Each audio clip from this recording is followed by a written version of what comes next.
ஊழல் இல்லாத ஆட்சியை கொண்டு வருவதே திமுக தலைவர் கருணாநிதியின் லட்சியம் என அக்கட்சியின் பொருளாளர் மு க ஸ்டாலின் தெரிவித்துள்ளார்.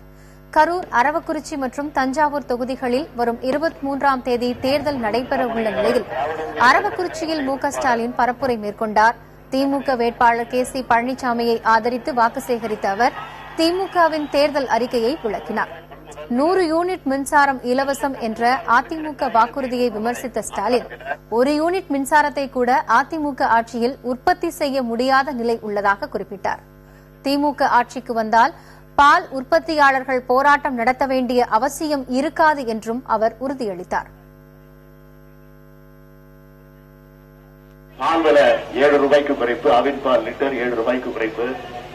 ஆக 7 ரூபாய்க்கு குறைக்கப்படுகிற போது பாலை உற்பத்தி செய்யக்கூடிய, கொள்முதல் செய்யக்கூடிய உற்பத்தியாளர்கள் கவலைப்பட வேண்டிய அவசியம் கிடையாது. காரணம் என்னன்னு கேட்டீங்கன்னா, அவங்க கொள்முதல் செய்யக்கூடிய அத்தனை பாலையும் ஆவி நிறுவனமே பெற்றுக் கொள்கிறது, உரிய விலை கொடுத்து போகுது.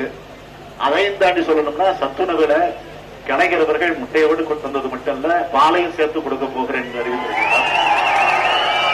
பாலை உற்பத்தி செய்யக்கூடியவர்கள் பாலை ரோட்ல கொண்டு கொட்டிட்டு போராட்டம் செய்ய வேண்டிய அவசியமே கிடையாது.